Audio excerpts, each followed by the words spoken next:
Ngayon guys ay mag-adobo ako ng baboy with buto-buto tsaka laman. At bago ko siya lutuin guys, pakukuluan ko muna siya ng sa luya. Guys. At ngayon guys ay napakulo ako ng tubig bago ilagay yung ating baboy para mabilis lang siya kumulo. Yan. At dilagay ko na yung luya dito sa ating papakuluan ng tubig. Guys, at takpan ko na para bilis kumulo. Guys, ito na lumambot ng ating baboy at akin na siyang lulutuin. At naghanda ako ng sibuyas, bawang, magic sarap, asukal kunti, tsaka suka, tuyo, at itlog. Lalagyan ko yung adobong baboy guys ng itlog. Kasi yun ang gusto sa mga bata. Yan. At umpisahan ko na guys. Umpisahan ko na siya. Buksan ko na yung kalan. At mag-ano muna tayo ng painitin natin ang ating kawali. Ang gagawin ko dito yung gamit na mantika para hindi masayang yung guys. And guys, mainit-init na yung ating kawali. Ilagay ko na yung mantika. Ayan. Gisahin ko na siya guys. Ito yung bawang.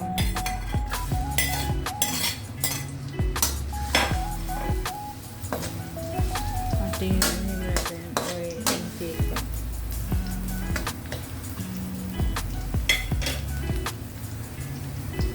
Yan guys, naging na yung ating bawang.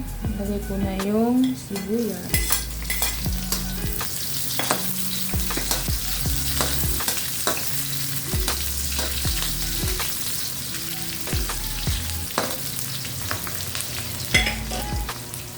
Lagay ko na yung baboy.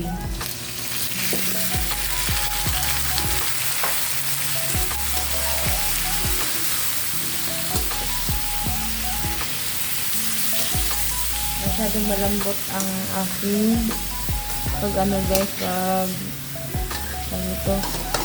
pagpulo sa ating baboy. Ayan.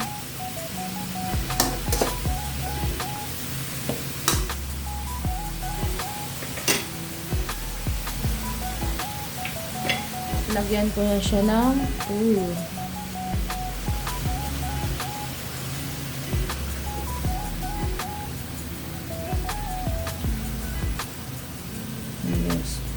Tatlong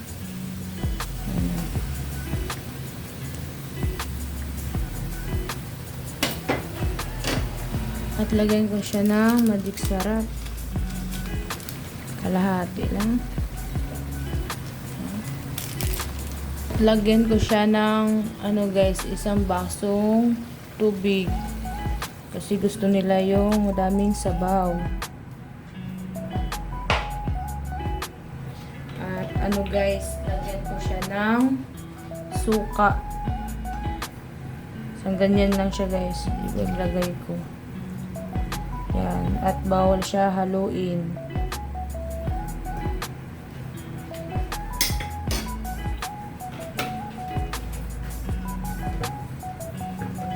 Lagyan ko siya ng pamintang durog. Dapat guys, yung dahon ng laurel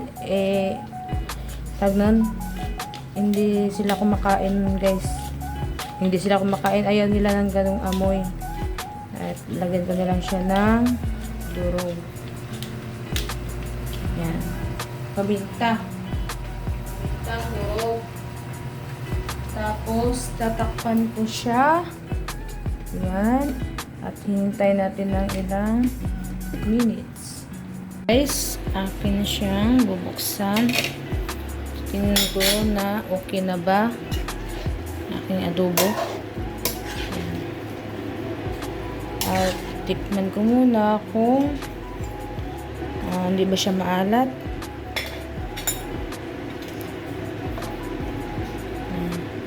Gusto nila may ganyan din siya. Ako guys na isang kutsarang asukal para yung alat tsaka yung asim ay maglaban-laban sila, magbagay sila ba. Yan, maglaban-laban sila. At haluin ko muna. Bandahan lang.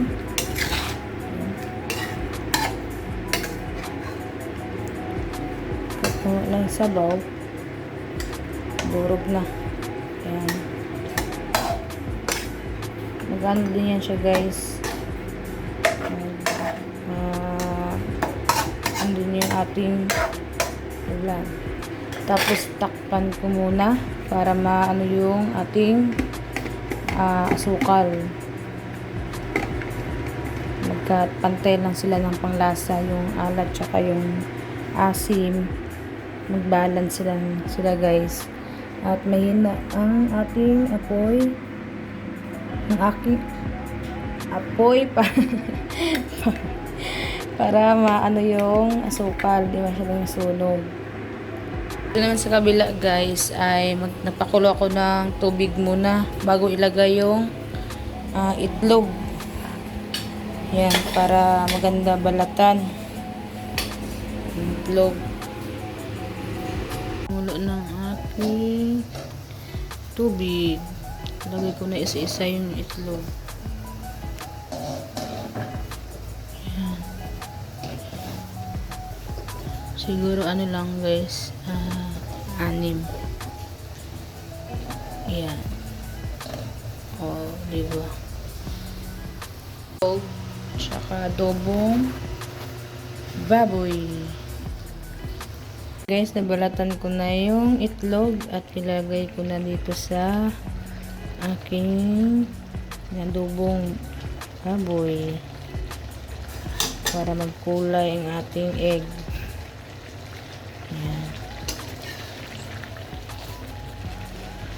At ilagay ito sa ano siya para magkulay. Magtapok ano sila noon. Ayan. Yun na yan siya guys. Tapos mahina lang yung apoy para magkulay ang ating itlog. Ayan. Dandahan lang yung apoy. Ayan na guys. Luto na yan. Tapos ano ko lang para magkulay yung ating itlog. Guys, ang aking adobong baboy. Yan. May itlog at hindi masyado siyang kulay na kulay yung ating adobo kasi ayaw ng masyadong makulay. Yan na guys.